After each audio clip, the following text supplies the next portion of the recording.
Boa noite, Seabra. Letícia Cabral, da TV Coxa. Professor, eu queria que você avaliasse como foi o jogo de hoje, o desempenho do Curitiba, e tão pouco tempo já ter que virar a chave, pensar em Campeonato Brasileiro, e novamente agora contra o Santos. Perfeito. Olha, um jogo que a gente tem que fatiar, teve momentos distintos, né?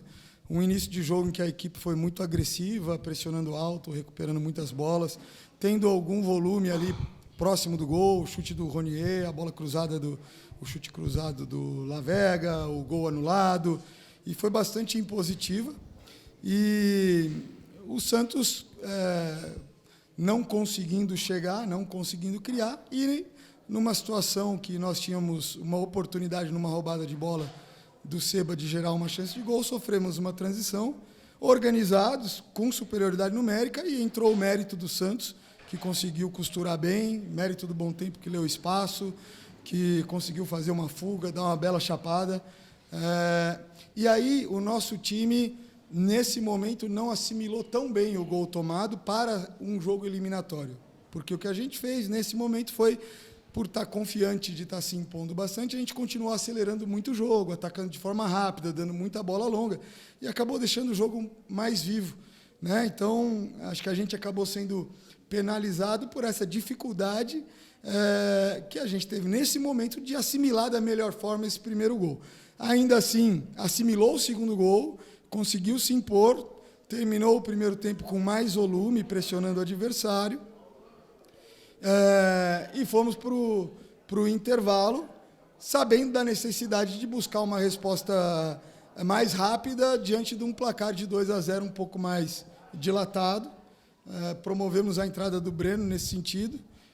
Vinha aí de uma gripe muito forte, dificilmente ia conseguir sustentar um retorno de segundo tempo ou bastante tempo do jogo. O Lavega vinha inteirinho, tinha feito um bom jogo, mas optamos naquele momento para acelerar o jogo, tendo um jogador de drible, um jogador de perna trocada por aquele lado, para que a gente pudesse ter soluções diferentes.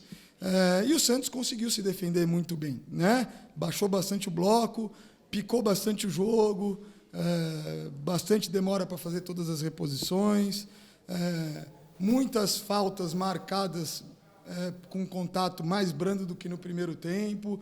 Então, tudo isso deixou o segundo tempo muito arrastado e dificultou também a nossa reação. A nossa equipe se empenhou, competiu, se dedicou, e teve algumas oscilações também por mérito do Santos. A gente sabia que eles têm um pós-perda muito intenso, não deixaram o Red Bull fazer transição. E, diante do que foi o primeiro jogo nesse sentido, ainda quebramos essa zona de pressão mais vezes do que na Vila Belmiro, né? Mas tivemos dificuldade em muitos momentos, em função do mérito do adversário, que, inclusive, de lá para cá, tem se ajustado cada vez mais. Certo? Um time que está mais compacto, está muito intenso, fez um jogo contra o Red Bull impressionante, a intensidade, e que tecnicamente acho que hoje fez um jogo muito ajustado. Eu enxergo muito mérito do Santos no jogo de hoje também. E no final do jogo, naquela pressão, nos faltou, tivemos bastante controle, bastante elaboração, e nos faltou ter um pouco mais de peso de área, um pouco mais de cruzamento, para conseguir sufocar um pouco mais, gerar um pouco mais de situação nesse sentido. Claro que algumas adversidades que surgiram ao longo do jogo, né? A lesão do Tinga, depois o Ronier, que teve um problema na coxa e teve que sair, e a gente tendo que gerenciar como buscar soluções mais ofensivas dentro desse tipo de cenário, acabou deixando a missão do Santos, que a partir daquele momento era só se defender e explorar alguma falha nossa um pouco mais fácil do que numa situação normal da gente buscando um resultado. Seabra, boa noite. Essa oscilação que você comentou dentro do mesmo jogo, por exemplo, hoje o Curitiba vinha fazendo talvez o melhor início de jogo do campeonato, ou do ano, podemos dizer assim. E aí toma um gol e o time desaba. Isso não preocupa para frente? Não, a gente tem que assimilar, entender o que aconteceu, e é claro que é uma preocupação. Não acho que o time desabou, no sentido do time ficar sem ânimo, do time desistir do jogo. Na verdade, o time vinha bem no jogo, era um grande início, e ao invés de ser um pouco mais conservador e buscar ter ataque um pouco mais elaborado e tirar a velocidade das transições do jogo, a gente acabou se sentindo capaz e de estar toda hora gerando perigo e se impondo no campo de ataque, a gente acelerou ainda mais o jogo, né? E aí o Santos, sim, teve o mérito de conseguir quebrar o ritmo, elaborar alguns ataques e abaixar a gente um pouquinho mais. Um pouquinho antes do segundo gol, mas principalmente depois do segundo gol. Tá certo? Então, é o que às vezes acontece num jogo que é tão decisivo numa eliminatória. Você está bem no jogo, você sente que você tem condição de ferir o adversário e você acaba acelerando e expondo o jogo um pouco em função de estar se sentindo bem no jogo também. E o Santos, com um time qualificado e muito experiente, soube quebrar o ritmo no jogo desse momento, né? E eles estavam gerenciando esse desgaste do jogo do Red Bull, então isso também os levou a quebrar, pisar na bola, voltar um pouco mais, e uma vez que a gente já está perdendo de 1 e depois de 2, a gente não podia deixar de subir a pressão, de acelerar a marcação, né? E algumas vezes conseguimos tirar o tempo do jogo deles, mas aos poucos eles tiveram o mérito de ler um pouco como quebrar a nossa subida de pressão, então eles fizeram muita tabela com o lateral tocando e saindo por dentro, né? E são pontos importantes para a gente aprender com um jogo tão decisivo, porque o Campeonato Brasileiro, a partir do momento que as rodadas vão passando, cada jogo se torna mais decisivo porque falta menos jogo para jogar. Então a gente tem que tirar o aprendizado desse jogo para saber lidar com esses momentos de revés, sabendo a hora de imprimir agressividade e sabendo a hora de imprimir controle para se sentir seguro, para daí voltar a gerar perigo no jogo. Boa noite, Seabra. Você falou de várias camadas, né, do jogo. Assim, eu queria até estender algumas delas para mais partidas, né, em sequência. Por exemplo, defensivamente, né, o time está tomando muitos gols nos últimos jogos e a impressão hoje é que eram gols até evitáveis, com um comportamento defensivo melhor. Que trabalho tem que ser feito ali para estancar isso. E depois na questão de ter que partir para cima, propor, e em outras vezes a gente também viu o time tendo dificuldades, né, de criar chances mais claras nesse cenário, assim, de ter que atacar, sufocar o adversário. Olha, se você for ver, os 2 gols foram as principais chances do Santos no jogo, né? Sendo que o primeiro é um bate de fora da área, com a nossa defesa equilibrada e com superioridade. Então, aquilo eu acho que entra muito o mérito, a felicidade do Santos ter sido tão eficaz, com uma chance que não foi tão clara, conseguir sair na frente do placar nesse momento do jogo. E o segundo gol, uma bola parada, que a gente pode ser um pouco mais agressivo quando a saída é uma saída curta, né? E normalmente é o nosso padrão. O Santos acabou se beneficiando também nesse momento. De uma forma geral, se você for ver, a gente conseguiu ter um bom equilíbrio defensivo, roubando mais bola na frente. Então, a gente conseguiu ter o produto da recuperação da bola, que é um produto objetivo da fase defensiva, mais do que a gente vinha tendo nos últimos jogos, e que era importante no sentido da gente dar uma resposta em função daquele contexto que a gente comentou, do segundo tempo com o Internacional, do momento pós-gol contra o Atlético Mineiro, né? Da gente defender não só roubando gol, mas conseguir defender também pensando em ser um pouco mais agressivo e roubar bolas que nos permitam chegar no gol. A equipe conseguiu dar uma resposta nesse sentido e os ajustes de hoje eles são muito mais simples e menores, na verdade, do que os ajustes dessas outras situações. Então, apesar da gente ter sido penalizado com gols, defensivamente eu vi uma evolução no jogo de hoje, considerando todas as missões defensivas que a gente precisa fazer. E aí, assim, o futebol é um jogo de exceção, porque a conversão é baixa. E o Santos foi muito feliz e teve o mérito de conseguir, com poucas chances, uma conversão de 2 gols numa diferença de 8 minutos, né? A dificuldade de criar chances, claro, eu entendo que o Santos teve bastante consistência defensiva, acho que o Lucas Veríssimo fez uma partida top. Conseguiu, a partir do momento que teve a vantagem, defender bem no bloco baixo, tá certo? E algumas características e alternativas nossas, nós criamos muitas chances em bloco contra bloco baixo quando a gente usa os cruzamentos de quina, quando a gente usa as bolas de retorno, né? E hoje a gente poderia ter usado um pouco mais desses artifícios e tivemos algumas boas combinações, algumas boas jogadas associativas, tabelas do Breno com o Pedro, mas que acabaram não sendo levadas até o final. Até porque bastante compactação, acho que o Santos está com uma defesa bem sólida, com os 8 que são mais presentes defensivamente ali. E depois a gente começou a gerar perigo com dobra e sobrecarga na linha pelo lado direito. E o Cuca foi muito bem quando ele coloca o Rony ali, ele consegue estancar um pouco aquele setor no final do jogo. Sabra, eu queria que você explicasse as tuas substituições durante a partida, começando pela opção de ter escolhido um zagueiro improvisado pelo lado direito na saída do Tinga, mesmo tendo um jogador de ofício no banco de reservas, e quando você acaba optando pela entrada desse lateral, que era esperado que pudesse ter uma dobra com o Lucas Ronier, você também tira o Lucas Ronier de campo. O Lucas Ronier lesionou, tá? O Lucas Ronier sentiu o posterior da coxa e não tinha condição de continuar no jogo, né? A gente tem o Fabinho ali que está no processo de transição, que seria a opção direta, e tem o David, que teve um problema gripal e também acabou ficando fora do jogo, que teria condição de entrar, tá certo?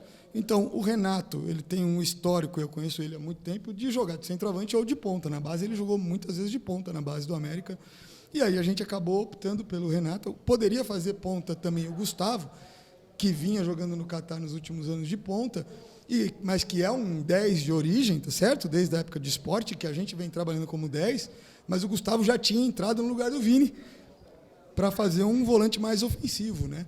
Então, nesse sentido aí, a gente usou o Taverna. E por que não usar o Taverna no momento do Tinga, tá certo ou não? Porque o Taverna nunca tinha feito um jogo de profissional de nível nacional, né? Então, a gente tem hoje um jogo eliminatório contra o Santos, jogando com 38 mil pessoas, e olha o peso do adversário e a situação ali.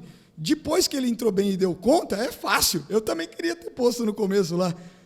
Tá certo ou não? Agora, se ele entra no primeiro tempo, no momento que o time está super bem no jogo e é para suprir a ausência do Tinga, e ele tem dificuldade, não vai bem no jogo, a gente não está protegendo ele. Então, a gente tem que promover, alimentar, dar condição para formar o jogador, mas sem deixar de proteger o jogador. Então, o que a gente fez foi primeiro proteger ele um pouco, para que, se ele tivesse que entrar no jogo, ele entrasse com um pouco mais de tempo, menos de tempo para jogar, e aonde ele pudesse imprimir aquilo que ele tem muito de vantagem, que é a qualidade física, a dinâmica, tá certo? E ele teria uma condição de, numa situação tão difícil, fazer uma estreia melhor. Então, a gente ficou muito feliz por ele. Acho que ele rompeu uma barreira enorme, entrando num jogo decisivo, com a equipe perdendo de 2-0, dentro de casa, sendo eliminada e tendo a personalidade de competir, de jogar como ele jogou, oferecendo alternativa, defendendo transição. Então, a minha sensação em relação a ele hoje é que a gente conquistou uma vitória, que a gente conseguiu abrir caminho para que a gente siga promovendo a formação de um jogador no contexto de profissional. E talvez, se a gente tivesse colocado ele tão cedo no momento do jogo, como que ele ia reagir com o time tomando 2-0 logo em seguida e tendo que passar por aquele momento? Tá certo? Então, é melhor você ter um jogador um pouco mais experiente e vivido para viver esse contexto. Então, a gente também teve o cuidado de não pensar só no time ou na posição que o time precisa, mas de que a gente está querendo oportunizar e formar um jogador também protegendo ele. Porque num jogo eliminatório, se ele entra e comete uma falha grave, ele pode ficar marcado e a gente perde a oportunidade de dar uma sequência para ele. Ele entrou, ele foi bem, todo mundo sai com uma avaliação otimista dele, ele ganha a confiança da torcida e ele está muito mais pronto para, a partir de agora, se sentir seguro para desempenhar o futebol dele. Boa noite, Seabra. Se tem algo que tem preocupado no torcedor do Coritiba é o fator Couto Pereira. A torcida compareceu hoje, mais de 36 mil torcedores, 13 jogos, apenas 3 vitórias aqui, né, no Couto. Como buscar novamente esse protagonismo, né, do time aqui dentro do Couto Pereira, pensando na sequência do campeonato, o time que vem também nesse ano de 2 eliminações, né, no Campeonato Paranense aqui dentro e agora também pelo Santos na Copa do Brasil. Olha, o time buscou o protagonismo no jogo de hoje, vocês viram, né? A postura do time, como o time entrou, assim como buscou também contra o Internacional, fez um grande primeiro tempo. Acabou não sustentando da forma como tem capacidade para sustentar, pelas circunstâncias que aconteceram naquele jogo, pelo mérito do Internacional, e a gente está sempre atento para buscar fazer os apontamentos e as correções. E a resposta do time nesse sentido hoje foi excepcional. A gente entrou contra uma grande equipe, com grandes jogadores, né?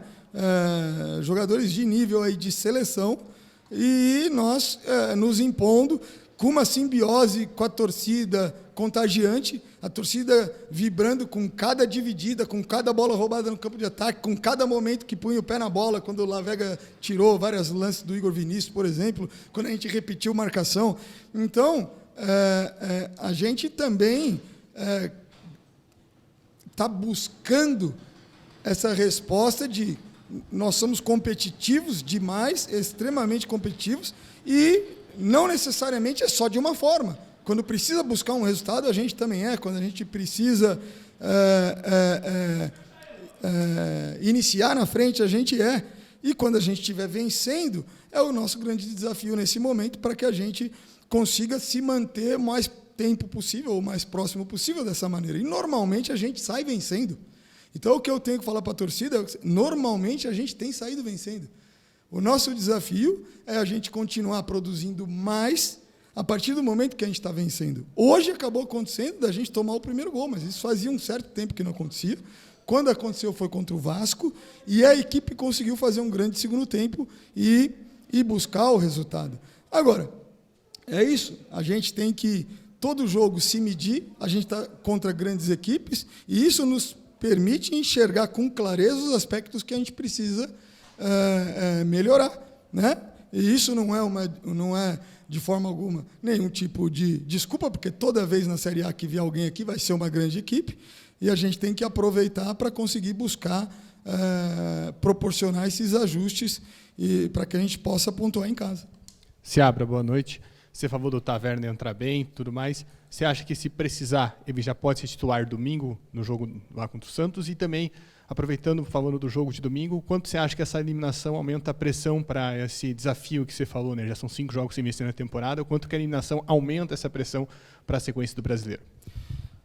Olha, é claro que ele passa a ser uma opção mais concreta, né? A gente também vai avaliar esse próprio jogo com calma, vai também procurar coletar as informações daquilo que vai ser a dinâmica do Santos para o próximo jogo, né? E contamos com ele, e temos outras opções também para montar esse plano de jogo.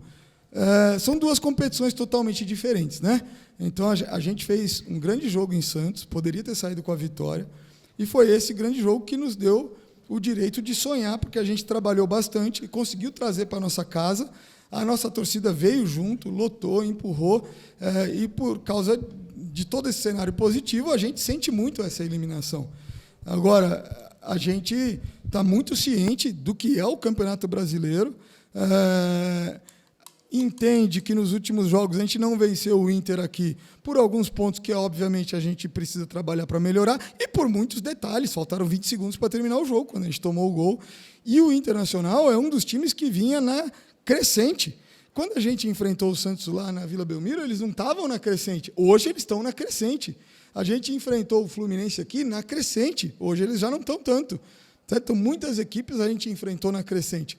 O último que a gente enfrentou, que estava oscilando mais, era o Grêmio, só que a gente teve uma expulsão no começo do jogo. O Vitória a gente enfrentou na alta também. Tanto que você vê que depois eles fazem um baita jogo contra o Fluminense no Maracanã, que não é uma coisa tão simples de se fazer. Então, a gente está muito ciente do trabalho que a gente está fazendo, daquilo que a gente precisa fazer para evoluir e da nossa capacidade de vencer, seja em casa ou fora. E, ao mesmo tempo, nós, como eu falei na última entrevista aqui, a gente está construindo soluções. Então, hoje você tem, de novo, uma entrada consistente do Gustavo no jogo. Aí você tem uma entrada do Taverna no jogo que gerou até crítica. Por que não entrou antes? Porra, ótimo, estou feliz com isso. Né? A gente tem o Breno, que se recuperou de uma virose, o Thiago, que voltou de uma suspensão e de uma virose que abateu ele bastante também. Hoje o William estava baqueado, está circulando isso daí. Daqui a pouco ele está de volta e ele está trabalhando muito bem. Então, o que é muito importante? A gente, passando esse momento, a gente ter todos aqueles que a gente pode contar à nossa disposição, porque isso encorpa as opções, encorpa a preparação do jogo, encorpa as possibilidades daquilo que a gente pode fazer durante a partida. E o nosso elenco, quando se mostrou assim todo disponível, foram os momentos que a gente teve os melhores resultados. Então, a gente tem confiança na seriedade do trabalho dos jogadores, todos estão sentindo muito a eliminação, mas eles se doaram e se dedicaram. Dificuldades que a gente teve no jogo faz parte em função de estar enfrentando grandes adversários e da gente ter tido que lidar hoje também com situações que são muito adversas e que muitas vezes fogem do nosso controle. Importante, estamos criando soluções para lidar com essas situações, como eu tenho colocado aqui nessa fala e tenho colocado em outras. Então, muitos jogadores evoluindo, a gente tem visto em treino e vocês vão poder ver também na sequência, porque a gente vai continuar promovendo essa disputa, essa competitividade que está sendo muito sadia dentro do nosso elenco.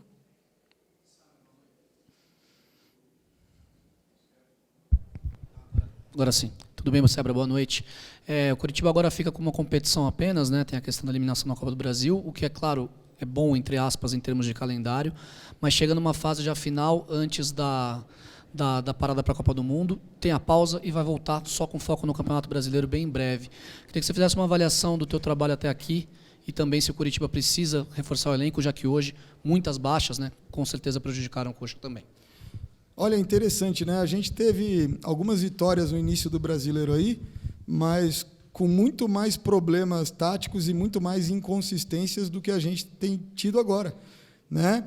E aí alguns aspectos que às vezes são pontuais de algum jogo, ou algumas circunstâncias de jogo, até pela evolução que os adversários também vêm tendo, porque eles vão encontrando os caminhos, o tempo vai passando e eles também vão evoluindo. Então, essa é uma tendência do Campeonato Brasileiro.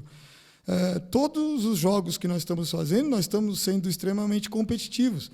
Então, eu tenho visto que, embora os resultados iniciais tenham sido melhores, eu tenho visto mais evolução de comportamento e de conhecimento de jogo agora, tá certo?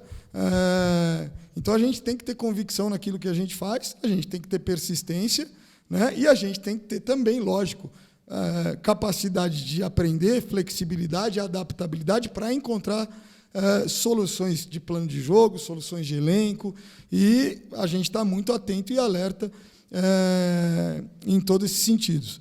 Uma parte da pergunta que eu não respondi? Cara, eu acho que os principais reforços são a gente voltar a conseguir ter a disponibilidade de jogador que a gente vinha tendo, porque nesses momentos a gente pontuou bastante. Então, a gente começou a ter mais ausência de jogador por suspensão, a gente teve uma sequência de jogos ou com terceiro amarelo ou com expulsão. Então, isso daí te enfraquece, principalmente nas opções para resolver problema, nas trocas, de acordo com os cenários que acontecem no segundo tempo das partidas, tá certo? E um pouco porque, essa virose chegou, bateu e pegou. Pegou o treinador, pegou todo mundo. E a gente tem perdido jogadores também, 1 ou 2 por jogo em função disso. Acho que é um momento aí sazonal, né? Está acontecendo meio que em Curitiba como um todo, a gente vê nas escolas das crianças aí todo mundo ficando doente também. E acho que os principais reforços são os que a gente já tem dentro. Tá certo? Além disso, é lógico, é aquilo que eu sempre falo, a gente vem trabalhando, a gente vem seguindo e mapeando os jogadores, e a gente está muito atento para ser eficaz e pontual nas principais necessidades que a gente e nas oportunidades que a gente identificar. Boa noite, Seabra. Há um mês, mais ou menos, no começo de abril, você falou sobre um incômodo com a arbitragem, né? Contra o Vasco, no jogo contra o Vasco. E, coincidentemente, o mesmo árbitro apitou o jogo de hoje e você repetiu praticamente as mesmas situações. Qual que é o teu sentimento em relação a isso? É um dificultador a mais que vocês têm que enfrentar no campeonato? Tem algum motivo para que o árbitro contra o Curitiba ele adote uma postura que já te levou incômodo? Você tem certeza que ele apitou o Vasco? Ele apitou o Red Bull aqui na estreia e apitou o Corinthians lá na Arena Corinthians. O Ramon Abate-Abel? Ele apitou o Vasco. Ele apitou o Vasco, Paulo César Zanovelli apitou o Red Bull e o jogo que você falou lá na Neoquímica. Era o Zanovelli, tá certo. E, cara, é assim, eu hoje senti muita falta de ter um critério equilibrado, tá certo? Então, teve lance que do Curitiba era falta, do Santos não era falta, né?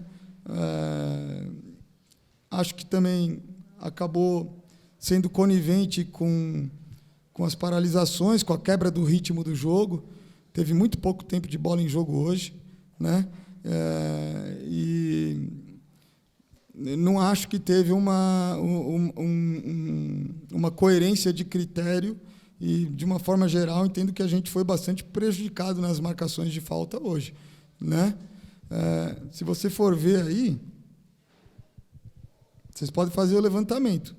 No Cruzeiro eu tomei um cartão amarelo porque eu saí da área técnica, não foi nem reclamação, eu saí para dar uma informação para um jogador. E bobeei, tomei amarelo. No Red Bull, acho que eu tomei um cartão amarelo. E aqui, nas últimas 2 rodadas, aqui da Copa do Brasil e com o Internacional, eu já tomei cartão amarelo, num jogo e no outro.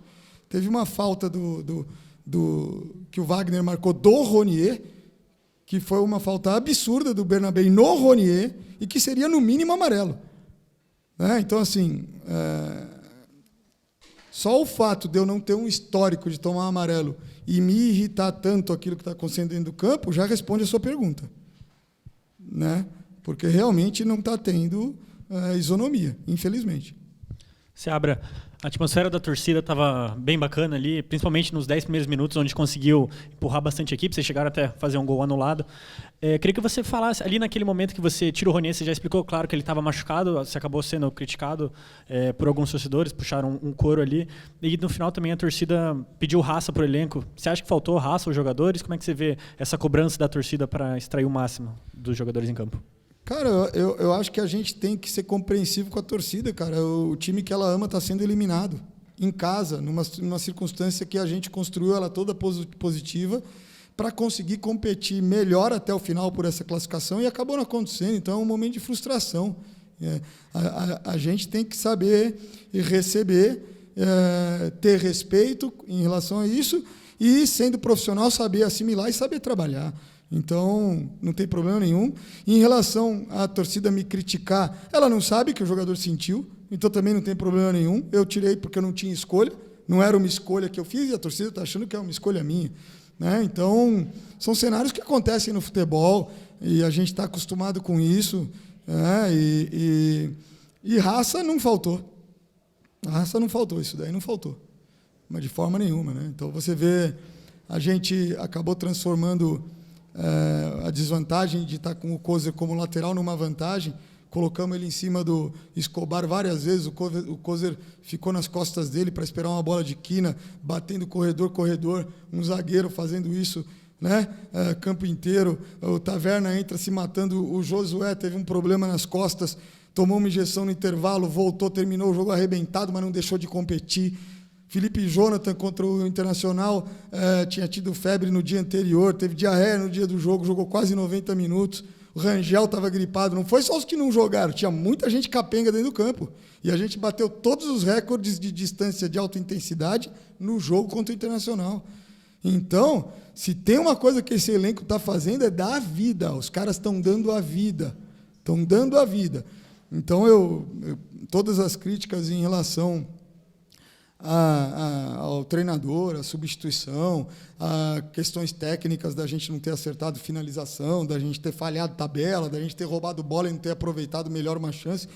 Tudo isso é justo, a gente tem que saber aceitar. Agora, falta de empenho, falta de dedicação, isso daí eu não vou tolerar.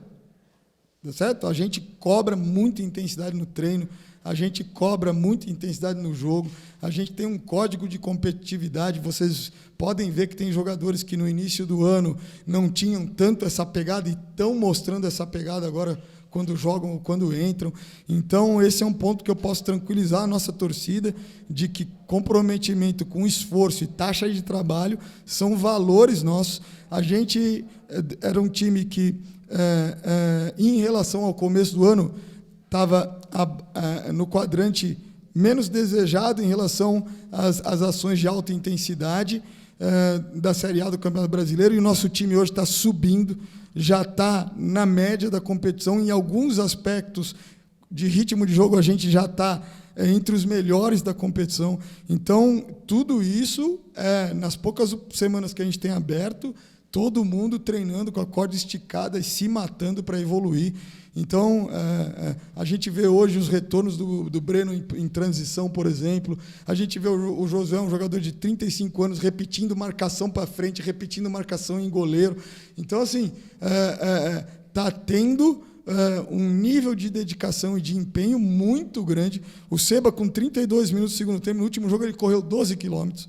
Com 32 minutos do segundo tempo, ele estava quebrado, a gente não tinha mais substituição, e ele ainda conseguiu se matar dentro do campo. Então, a gente entende que nesse momento de frustração, às vezes vem essa, tá faltando raça, tal. A gente entende isso, mas eu atesto aqui e defendo o grupo nesse sentido, porque se tem uma coisa que eles entregam é profissionalismo, dedicação e taxa de trabalho.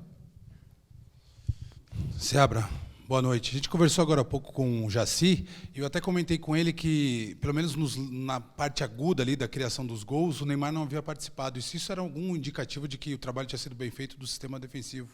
Ele discordou, disse que o Neymar recuou um pouco, evitou que o Coxa colocasse o pé na bola, foi exatamente esse termo que o Jaci utilizou, e falou que não pode ser assim, inclusive, no domingo.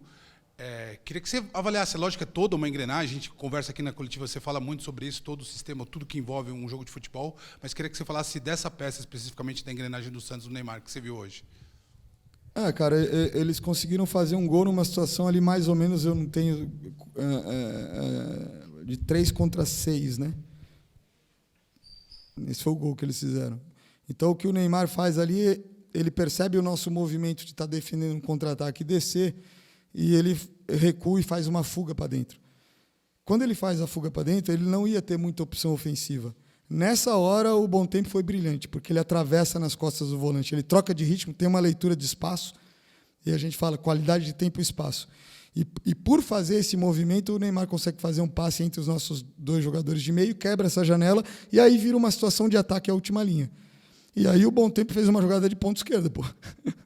Né? Então é isso que eu falo. A gente estava equilibrado, com superioridade numérica, e os caras tiveram qualidade pra caramba. Entendeu? Faz parte do jogo, né? Então tem situação e tem jogo que a gente consegue fazer algum tipo de situação, de envolver, de fazer uma grande jogada, e os caras tiveram o mérito de fazer essa grande jogada nesse momento. Acho que o Jaci tentou explicar isso. Ele fugiu do confronto, mas quando ele fugiu do confronto e fez uma fuga para dentro, ele comprou tempo. E o Gabriel Bom Tempo, sem querer fazer um trocadilho, foi uma coincidência, ele teve muito mérito na jogada.